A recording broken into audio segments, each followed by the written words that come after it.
It took 108 years for the Cubs to win the World Series. It feels like the election has lasted at least that long. We'll talk about the races next on Capitol View.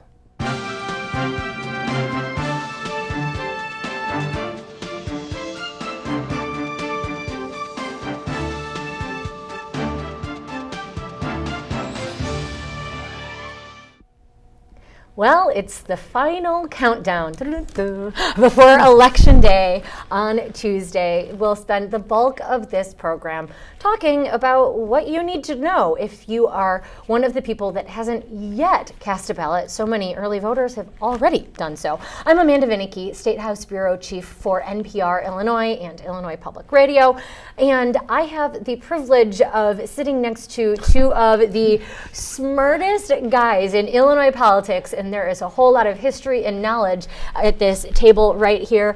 We will begin just immediately to my left, Charlie Wheeler. He is the head of the Public Affairs Reporting Program at the University of Illinois Springfield. Wonderful program, proud graduate. So thanks, Charlie, also former reporter with the Chicago Sun-Times. Thank you, Amanda. Sure thing. And then we have Kent Redfield. He is Professor Emeritus at the University of Illinois Springfield and the king of campaign finance figures. So we want to, as I noted, really spend much of our time together talking about the races and try and maybe help you if you're one of the people that's still on the fence.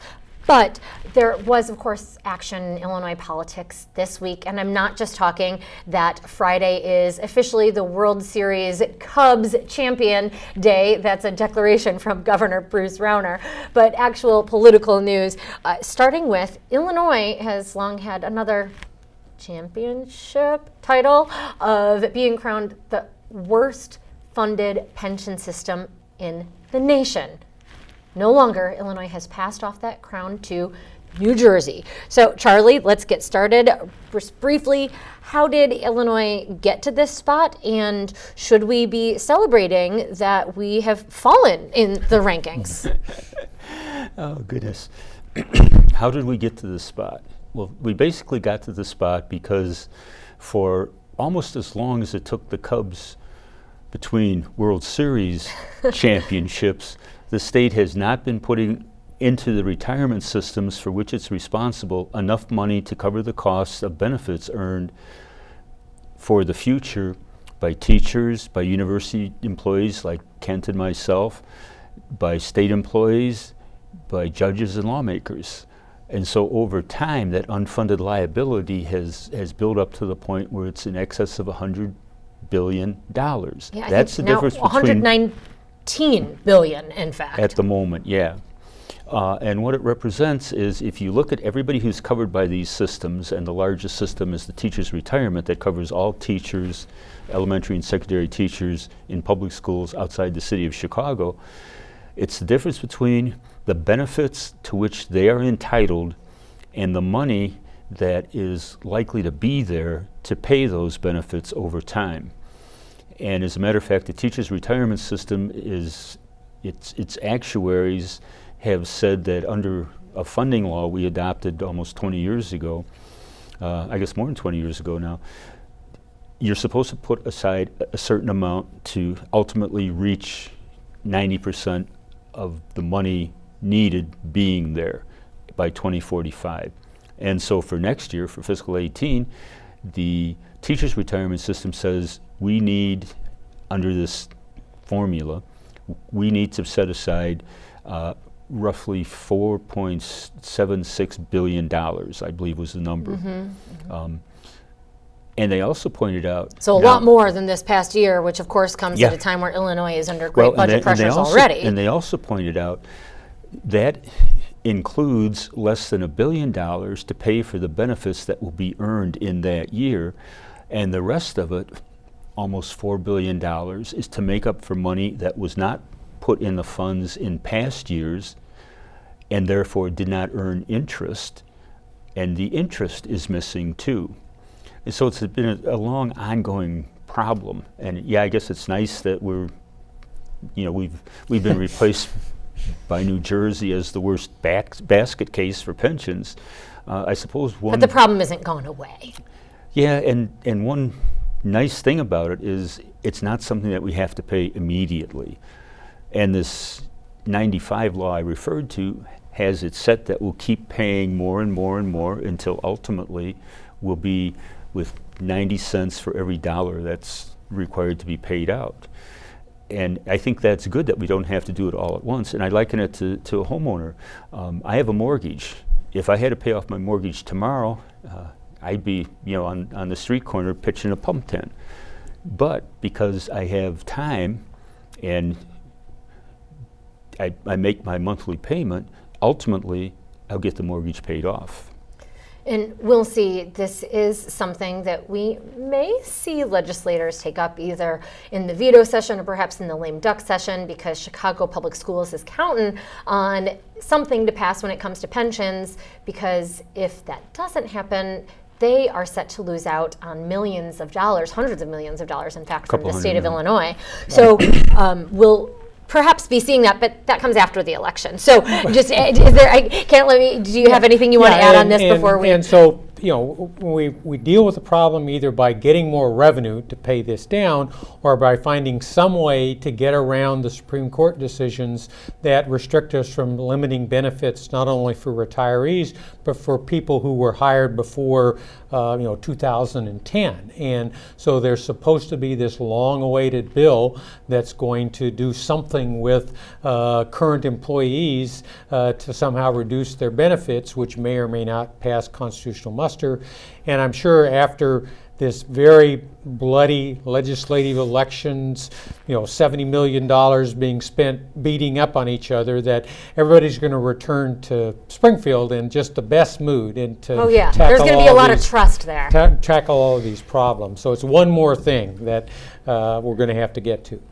Well, speaking of numbers that we're waiting on action from the General Assembly on a budget and on pensions, but also Governor Bruce Rauner waiting on his tax returns. Of course, Bruce Rauner has been very careful to not say much of anything about his party's nominee for president, Donald Trump. Trump coming under a lot of flack really from the national press, of course, for not releasing his own tax information. Rauner hasn't ever released the full body of all of his tax information, but typically in the past years, he's given out some of the information. That used to come, in mid-October. Prior to that, even in previous years, we're still waiting on it. This is a story from Politico Illinois' Natasha Korecki. What do you think? Is that because people suspect Trump is trying to hide something, at least until the election? Is that the case for Rauner too? We know he's rich. He's spending a lot of money on these races. Yeah, I don't think that he's trying to hide anything. It's probably that if you put it out there, then it draws a contrast with the Republican nominee. The Republican governor puts forth his tax returns. Donald Trump does not. Now, it also, though, all of the norms that we normally run politics by seem to have gone by the board. And we've got, for the first time in forever, a presidential candidate not releasing their tax returns. And so, there may also be, I don't think this is the case, but there may be a calculation saying, it's not really going to hurt me. Nobody cares anymore. You can pretty much, ignore all of the kinds of conventions we used to have about kind of what kind of information you needed about your candidates as from a voter standpoint. Do you think that Rauner could get away with this like Trump has? Well, he has so far. And it's interesting because his people, and I've not inquired, but I've been told by other reporters that when they inquire, his people spin it and say, well, Mike Madigan doesn't release his tax returns. And I think that's apples and oranges for a couple of reasons. One is that to the best of my recollection, and I don't claim to be 100% accurate on this, the only legislator who ever routinely released his income tax returns was Paul Simon, back in the days when he was a member of the General Assembly. He did it from the day he got elected. He did it when he was lieutenant governor. He did it when he was a congressman. He did it when he was a U.S. senator.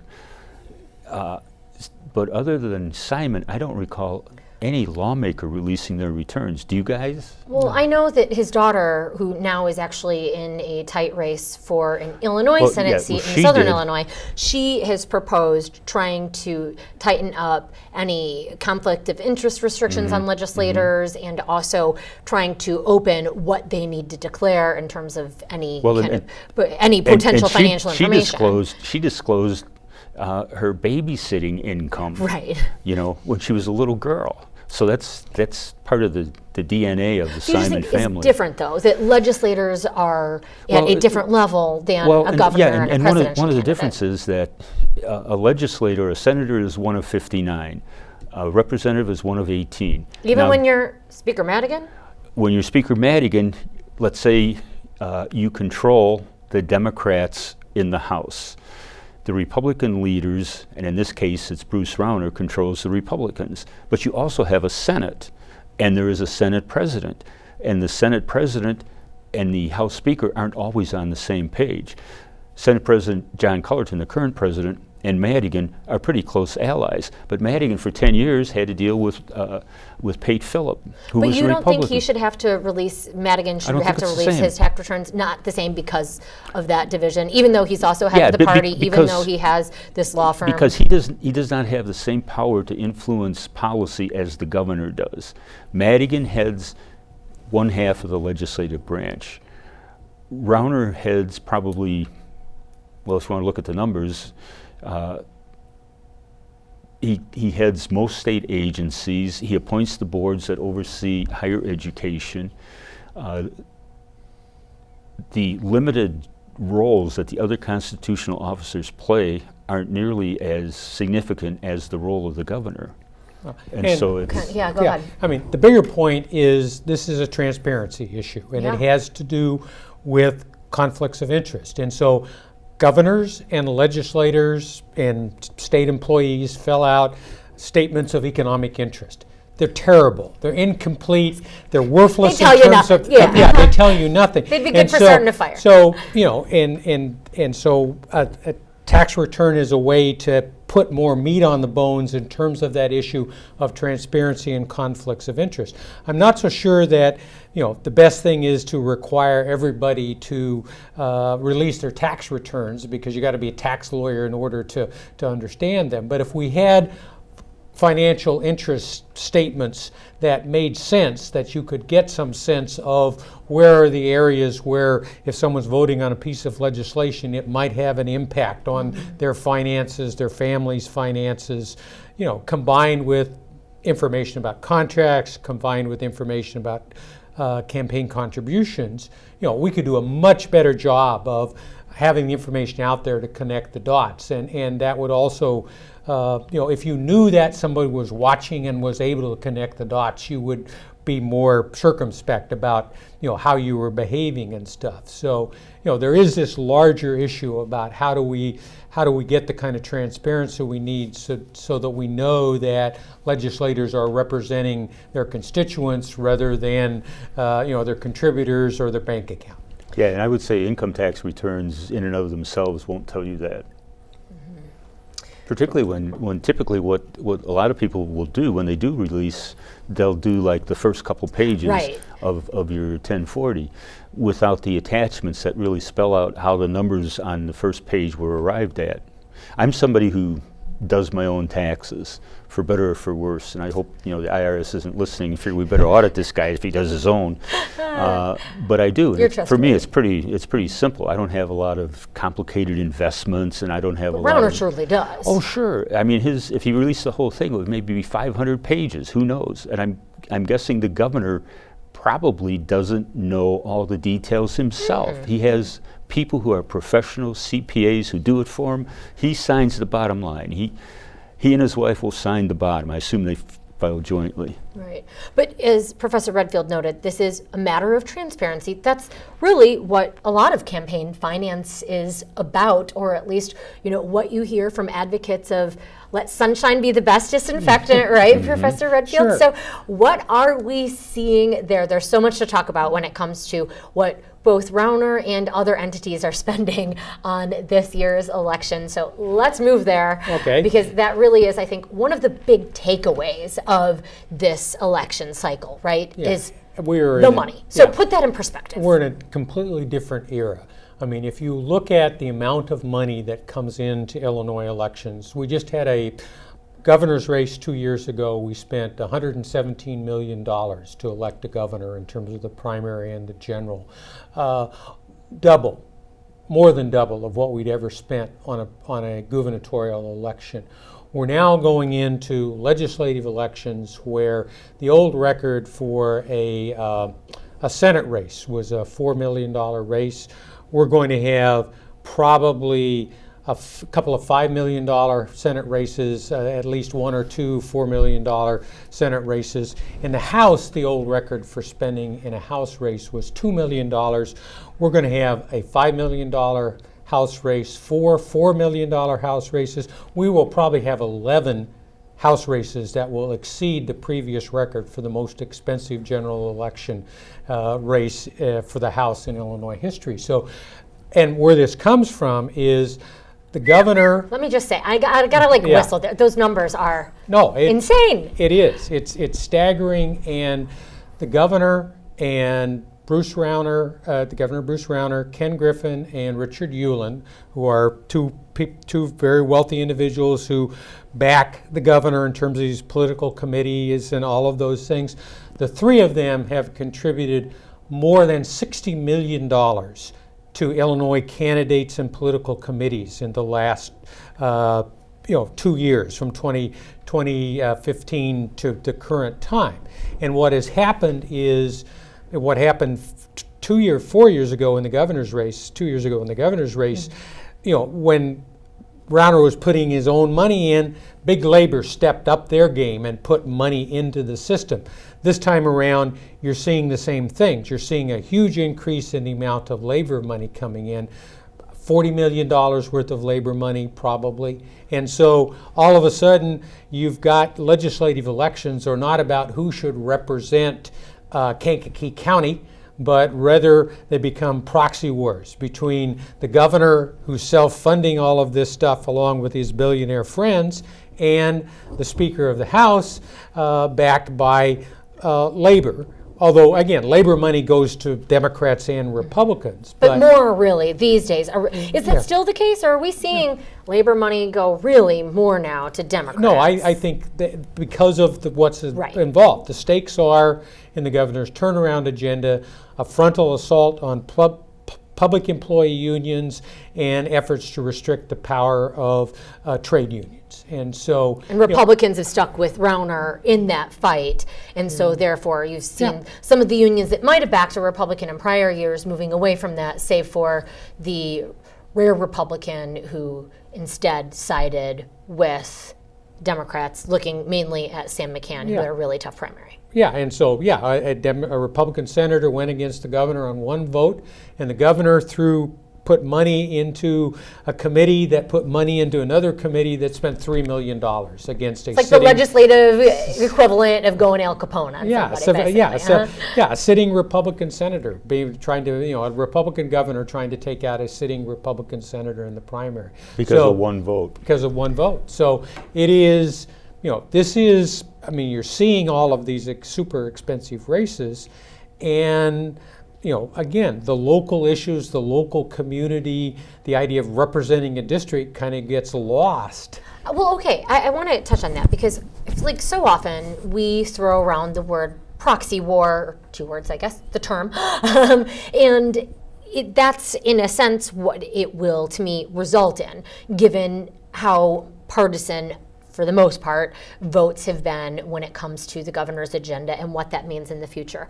But when you say you think that it makes local issues go to the wayside, is that true? When you have all this money, isn't local issues what brings voters to the polls, what they care about? So you're going to have a whole lot of money spent on whatever local issue. Maybe in the end you owe somebody for paying for all of that, but do you think voters, I guess, see these as proxy wars in the same sense that reporters, political analysts do? I don't know if they do or not, but I know in the case of Senator McCann, who survived the challenge from the governor because of this one vote, McCann explained, and McCann is no flaming liberal, he's a very conservative guy, and he explained, I voted to override the governor because my constituents wanted me to vote that way. And on the flip side of the coin, Ken Duncan, a Democrat from Chicago, was beaten with a lot of money orchestrated by Madigan. Duncan got support orchestrated by Rauner through intermediaries. And the take on Duncan was he was not representing his district when he voted for the governor on some of these issues. And so I've always thought the smart leader would make sure that his members vote as much as possible for their district. And if it's a meaningless vote, like McCann's vote was not the one that put the override over. It was like icing on the cake. Well, in that case, you let the guy take a walk. And then you say, I'll let you go this time, but next time I may need you. And that's kind of. But he was an example, I think. Yeah, I mean, he was meant and to it was like Rauner's way of saying, I'm the boss, and you better do what I say, or you got big trouble. Because watch. So, Professor Redfield, you talked about the vast amounts of money, the records really that are being sent. I know there is a very competitive race for the sole Republican in Chicago. Makes sense why there's so much money going there, or for some of these suburban races. I should add something that happened this week. You did have a handful of Democrats receive endorsements from President Barack Obama, although it's not with any form of radio or TV ad. He just said it, so now they can put it in flyers. We'll see if that works. But moving on, makes sense why in some of these areas around Chicago, because it is just such a big and expensive TV market, where the money would all be going. But do we see any races in central and southern Illinois that are breaking records? And can you outline some of those briefly? Just kind of give us a list of the big ones around this viewing area. And what you're spending money on is direct mail and TV and voter contact, robocalls, but maybe paying somebody to make the call or go part door to of this door. is the weakness of local party organizations, as those have atrophied. That used to be you won elections by the organization got out there, got the vote in. And now you run modern campaigns through print, through flyers, through print, and through TV ads and robocalls. And you substitute, in a sense, capital for labor. And so you can build a campaign organization. The governor is a perfect example of someone who built a campaign organization. He recruited himself, he funded his race, he organized his campaign, and the state Republican Party had absolutely almost no impact on whether he was going to get elected governor or not. And when you get challengers on both sides, which you do, a Republican challenging a Democratic incumbent, a Democrat challenging a Republican incumbent, when that challenger is getting 90%, 95% of their funding is coming from the state party or the leader's political committee, then it does raise the question, who are you representing? When you get to Springfield, what kinds of obligations have been created when you essentially owe your career to the legislative leader, or on the Republican side, the governor? So no, I don't think Charlie's exactly right. You don't have people walk the plank.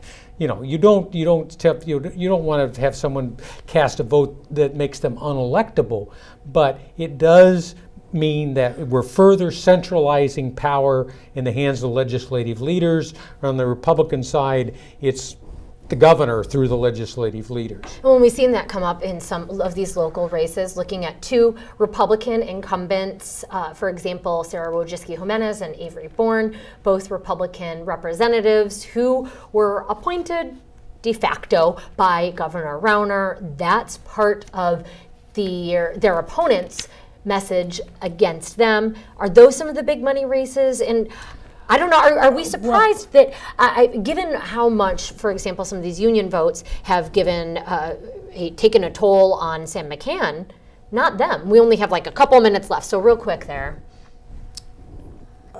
Well, what you get is it's the opportunities come through the map. So we got Republicans in legislative districts in the southern Illinois that are conservative areas. So we've got Bradley, we've got Beezer, we've got Forby, who's a senator. That's all clustered there in an area in deep southern Illinois where you've got $5 and $4 million races. Just astronomical down there. Yeah, and you're running TV in St. Louis and Kentucky. Yeah. And you're spending the money because you've got it, because you never want to not spend, miss the opportunity. And the old saw of the political consultant is half the money on any election is wasted, but nobody knows which half. So you just named some big name Republicans there. For example, Representative John Bradley, the Democrat, is one of Madigan's top leaders. Charlie, I know the governor has pushed term limits as one of his top initiatives, and you ran some numbers. Oh. If that were to have been around... Yeah, I was curious because the governor's portrayed term limits as a way of getting rid of all these entrenched lawmakers who are just there forever. Mm-hmm. Yeah, and so I went back and the governor was hoping it would be on the ballot this time, so it would be effective start next January, and anybody who was elected could only have 10 years total in the legislature. So I went back and I took a look at the people who were elected, or were, a better way to put it, who took office in January of 2007, 10 years ago. And in the Senate in the Senate of 59, 34 of those people are gone. In the House, in the House, the attrition rate is even greater. Of the 118 people who took office in January of 2007 in the House, there's only 33 of them still there. 85 are gone. Lobbying, running for office or going to local office. Some have passed away, as in a 10-year span you would expect. Mm-hmm. But the point that Rauner focuses on is Mike Madigan, because he's still there. And so I also did some math. Well, this amendment's not going to be on. Unfortunately, have to cut you off. Well, let's just say if Rauner gets his way, Madigan will be forced to get out of the legislature a few months before he turns 87. When I don't know if you believe any of these ads, Madigan is so powerful. Maybe he'll be able to beat the odds and live for another 87 years. I don't know. There are, of course, a whole bunch of other important issues on the ballot. You have a race for comptroller statewide, a constitutional amendment that would guarantee money be spent on transportation needs. Read up on that. It's gotten a lot of controversy and its own critics. We, of course, will talk about the outcome of Tuesday's election next time on Capitol View. So see you then. Remember to get out and vote. I'm Amanda Vinicky.